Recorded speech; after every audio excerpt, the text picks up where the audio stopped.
কি রে বোন, স্কুল যাবি না? না, কেন? আমার ইচ্ছা নেই আজকে যাওয়ার। কি রে, আজকেও যাবি না?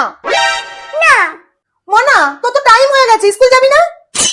মা, আমাদের স্কুল ছুটি তো এক সপ্তাহ। সত্যি রে সোনা?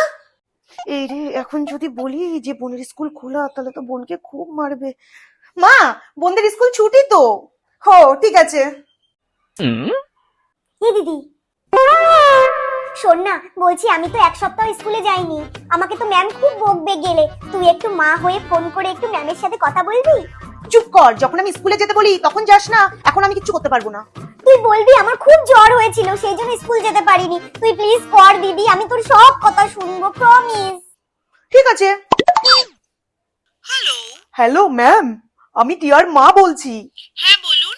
আসলে টিয়ার না 7 দিন ধরে খুব জ্বর হয়েছিল, সেই জন্য আমি ওকে স্কুলে পাঠাতে পারিনি। আসলে খুব দুর্বল ছিল তো তাই। ঠিক আছে, কোনো ব্যাপার না, আপনি কালকের থেকে ওকে পাঠিয়ে দেবেন। ওকে ম্যাম, রাখছি। হ্যাঁ, থ্যাংক ইউ দিদি। নে তোর প্রবলেম সলভ। ঠিক আছে।